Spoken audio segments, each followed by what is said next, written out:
The Hound. Written by H.P. Lovecraft. In my tortured ears there sounds unceasingly a nightmare whirring and flapping, and a faint, distant baying as of some gigantic hound. It is not dream. It is not, I fear, even madness. For too much has already happened, to give me these merciful doubts. St. John is a mangled corpse, I alone know why, and such is my knowledge that I am about to blow out my brains for fear I shall be mangled in the same way. Down unlit and illimitable quarters of eldritch fantasy sweeps the black, shapeless nemesis that drives me to self-annihilation. May heaven forgive the folly and morbidity which led us both to so monstrous a fate. Wearied with the commonplaces of a prosaic world, where even the joys of romance and adventure soon grow stale, St. John and I had followed enthusiastically every aesthetic and intellectual movement which promised respite from our devastating ennui. The enigmas of the symbolists and the ecstasies of the pre-Raphaelites all were ours in their time, but each new mood was drained too soon of its diverting novelty and appeal. Only the somber philosophy of the decadents could hold us, and this we found potent only by increasing gradually the depth and diabolism of our penetrations. Baudelaire and Huysmans were soon exhausted of thrills, till finally there remained for us only the more direct stimuli of unnatural personal experiences and adventures. It was this frightful emotional need which led us eventually to that detestable course which even in my present fear I mention with shame and timidity. That hideous extremity of human outrage. The abhorred practice of grave robbing. I cannot reveal the details of our shocking expeditions, or catalogue even partly the worst of the trophies adorning the nameless museum we prepared in the great stone house where we jointly dwelt, alone and servantless. Our museum was a blasphemous, unthinkable place, where with the satanic taste of neurotic virtuosi we had assembled an universe of terror and decay to excite our jaded sensibilities. It was a secret room, far, far underground, where huge winged demons carven of basalt and onyx vomited from wide grinning mouths weird green and orange light, and hidden pneumatic pipes ruffled into kaleidoscopic dances of death, the lines of red charnel things hand in hand, woven in voluminous black hangings. Through these pipes came at will, the odors our moods most craved, sometimes the scent of pale funeral lilies, sometimes the narcotic incense of imagined eastern shrines of the kingly dead, and sometimes—how I shudder to recall it—the frightful, soul-upheaving stenches of the uncovered grave. Around the walls of this repellent chamber were cases of antique mummies alternating with comely, lifelike bodies perfectly stuffed and cured by the taxidermist's art, and with headstones snatched from the oldest churchyards of the world. Niches here and there contained skulls of all shapes, and heads preserved in various stages of dissolution. There one might find the rotting, bald pates of famous noblemen, and the fresh and radiantly golden heads of new buried children. Statues and paintings there were, all of fiendish subjects and some executed by St. John and myself. A locked portfolio, bound in tanned human skin, held certain unknown and unnameable drawings, which it was rumored Goya had perpetrated but dared not acknowledge. There were nauseous musical instruments, stringed, brass, and woodwind, on which St. John and I sometimes produced dissonances of exquisite morbidity and cacodemoniacal ghastliness, whilst in a multitude of inlaid ebony cabinets reposed the most incredible and unimaginable variety of tomb loot ever assembled by human madness and perversity. It is of this loot, in particular, that I must not speak. Thank God I had the courage to destroy it long before I thought of destroying myself. The predatory excursions on which we collected our unmentionable treasures were always artistically memorable events. We were no vulgar ghouls, but worked only under certain conditions of mood, landscape, environment, weather, season, and moonlight. These pastimes were to us the most exquisite form of aesthetic expression, and we gave their details a fastidious technical care. An inappropriate hour, a jarring lighting effect, or a clumsy manipulation of the damp sod, would almost totally destroy for us that ecstatic titillation which followed the exhumation of some ominous, grinning secret of the earth. Our quest for novel scenes and piquant conditions was feverish and insatiate. St. John was always the leader, and he it was who led the way at last to that mocking, that accursed spot which brought us our hideous and inevitable doom. By what malign fatality were we lured to that terrible Holland churchyard? I think it was the dark rumor and legendary, the tales of one buried for 5 centuries, who had himself been a ghoul in his time and had stolen a potent thing from a mighty sepulchre. I can recall the scene in these final moments. The pale autumnal moon over the graves, casting long horrible shadows, the grotesque trees, drooping sullenly to meet the neglected grass and the crumbling slabs, the vast legions of strangely colossal bats that flew against the moon, the antique ivied church pointing a huge spectral finger at the livid sky, the phosphorescent insects that danced like death fires under the yews in a distant corner, the odors of mold, vegetation, and less explicable things that mingled feebly with the night wind, from over far swamps and seas, and worst of all, the faint deep-toned baying of some gigantic hound, which we could neither see, nor definitely place. As we heard this suggestion of baying we shuddered, remembering the tales of the peasantry, for he whom we sought had centuries before been found in this selfsame spot, torn and mangled by the claws and teeth of some unspeakable beast. I remembered how we delved in the school's grave with our spades, and how we thrilled at the picture of ourselves, the grave, the pale watching moon, the horrible shadows, the grotesque trees, the titanic bats, the antique church, the dancing death fires, the sickening odors, the gently moaning night wind, and the strange, half-heard, directionless baying, of whose objective existence we could scarcely be sure. Then we struck a substance harder than the damp mold, and beheld a rotting oblong box crusted with mineral deposits from the long undisturbed ground. It was incredibly tough and thick, but so old that we finally pried it open and feasted our eyes on what it held. Much, amazingly much, was left of the object despite the lapse of 500 years. The skeleton, though crushed in places by the jaws of the thing that had killed it, held together with surprising firmness, and we gloated over the clean white skull and its long, firm teeth, and its eyeless sockets that once had glowed, with a charnel fever like our own.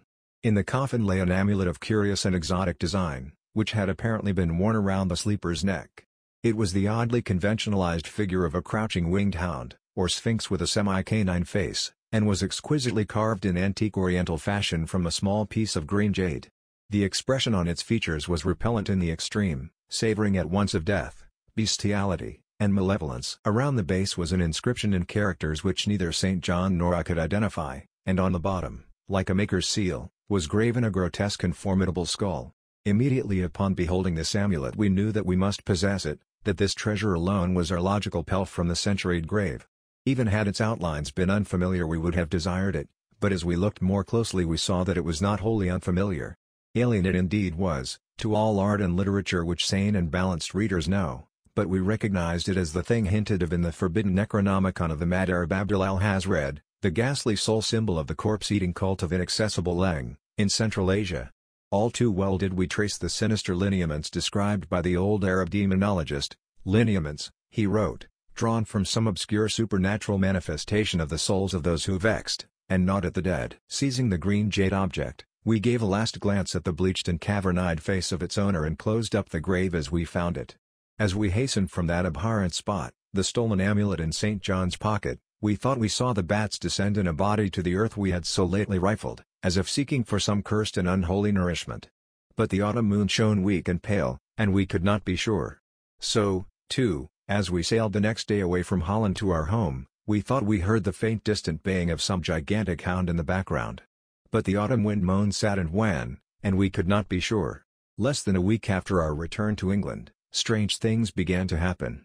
We lived as recluses, devoid of friends, alone, and without servants in a few rooms of an ancient manor house on a bleak and unfrequented moor, so that our doors were seldom disturbed by the knock of the visitor.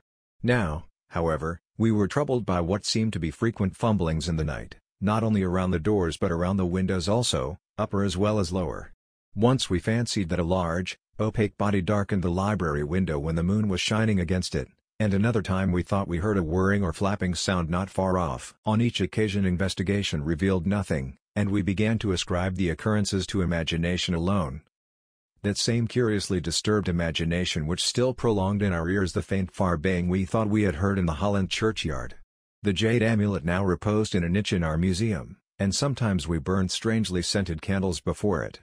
We read much in Al-Hazred's Necronomicon about its properties, and about the relation of ghouls' souls to the objects it symbolized, and were disturbed by what we read. Then terror came. On the night of September 24, 1919, I heard a knock at my chamber door. Fancying it St. John's, I bade the knocker enter, but was answered only by a shrill laugh. There was no one in the corridor. When I aroused St. John from his sleep, he professed entire ignorance of the event, and became as worried as I. It was that night that the faint, distant baying over the moor became to us a certain and dreaded reality. 4 days later, whilst we were both in the hidden museum, there came a low, cautious scratching at the single door which led to the secret library staircase. Our alarm was now divided, for besides our fear of the unknown, we had always entertained a dread that our grisly collection might be discovered. Extinguishing all lights, we proceeded to the door and threw it suddenly open, whereupon we felt an unaccountable rush of air, and heard as if receding far away a queer combination of rustling, tittering, and articulate chatter. Whether we were mad, dreaming, or in our senses, we did not try to determine.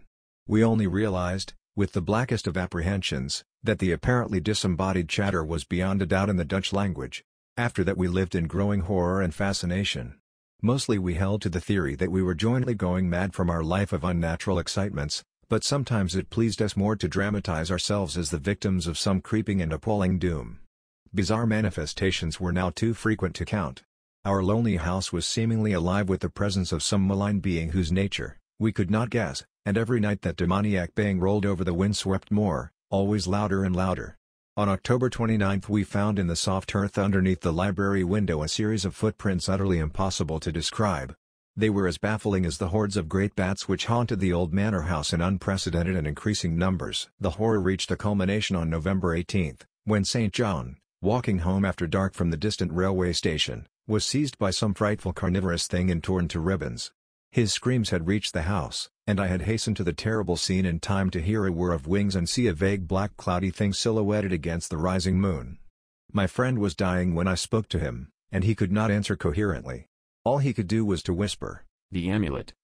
That damn thing." Then he collapsed, an inert mass of mangled flesh. I buried him the next midnight in one of our neglected gardens, and mumbled over his body one of the devilish rituals he had loved in life.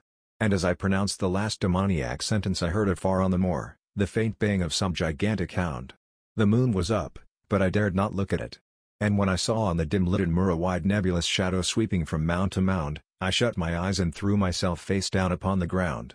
When I arose trembling, I know not how much later, I staggered into the house and made shocking obeisances before the enshrined amulet of green jade. Being now afraid to live alone in the ancient house on the moor, I departed on the following day for London, taking with me the amulet after destroying by fire and burial the rest of the impious collection in the museum. But after 3 nights I heard the baying again, and before a week was over felt strange eyes upon me whenever it was dark.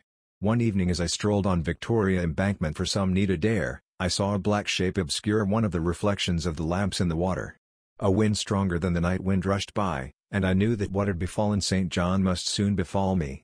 The next day I carefully wrapped the green jade amulet and sailed for Holland. What mercy I might gain by returning the thing to its silent, sleeping owner I knew not, but I felt that I must at least try any step conceivably logical. What the hound was, and why it pursued me, were questions still vague, but I had first heard the baying in that ancient churchyard, and every subsequent event including St. John's dying whisper had served to connect the curse with the stealing of the amulet. Accordingly I sank into the nethermost abysses of despair when, at an inn in Rotterdam, I discovered that thieves had despoiled me of the sole means of salvation. The baying was loud that evening, and in the morning I read of a nameless deed in the vilest quarter of the city. The rabble were in terror, for upon an evil tenement had fallen a red death beyond the foulest previous crime of the neighborhood. In a squalid thieves' den an entire family had been torn to shreds by an unknown thing which left no trace, and those around had heard all night above the usual clamor of drunken voices a faint, deep, insistent note as of a gigantic hound. So at last I stood again in that unwholesome churchyard where pale winter moon cast hideous shadows, and leafless trees drooped sullenly to meet the withered, frosty grass and cracking slabs, and the ivied church pointed a jeering finger at the unfriendly sky, and the night wind howled maniacally from over frozen swamps and frigid seas. The baying was very faint now, and it ceased altogether as I approached the ancient grave I had once violated, and frightened away an abnormally large horde of bats which had been hovering curiously around it. I know not why I went thither unless to pray, or gibber out insane pleas and apologies to the calm white thing that lay within, but, whatever my reason, I attacked the half-frozen sod with a desperation partly mine and partly that of a dominating will outside myself. Excavation was much easier than I expected, though at one point I encountered a queer interruption, when a lean vulture darted down out of the cold sky and pecked frantically at the grave earth until I killed him with a blow of my spade. Finally I reached the rotting oblong box and removed the damp nitrous cover. This is the last rational act I ever performed. For crouched within that centuried coffin, embraced by a close-packed nightmare retinue of huge, sinewy, sleeping bats, was the bony thing my friend and I had robbed, not clean and placid as we had seen it then, but covered with caked blood and shreds of alien flesh and hair, and leering sentiently at me with phosphorescent sockets and sharp ensanguined fangs yawning twistedly, in mockery of my inevitable doom. And when it gave from those grinning jaws a deep, sardonic bay as of some gigantic hound, and I saw that it held in its gory, filthy claw the lost and fateful amulet of green jade, I merely screamed, and ran away idiotically, my scream soon dissolving into peals of hysterical laughter. Madness rides the star wind. Claws and teeth sharpened on centuries of corpses. Dripping death astride a bacchanal of bats from night-black ruins of buried temples of Belial. Now, as the baying of that dead, fleshless monstrosity grows louder and louder, and the stealthy whirring and flapping of those accursed web wings circles closer and closer, I shall seek with my revolver the oblivion which is my only refuge, from the unnamed and unnameable.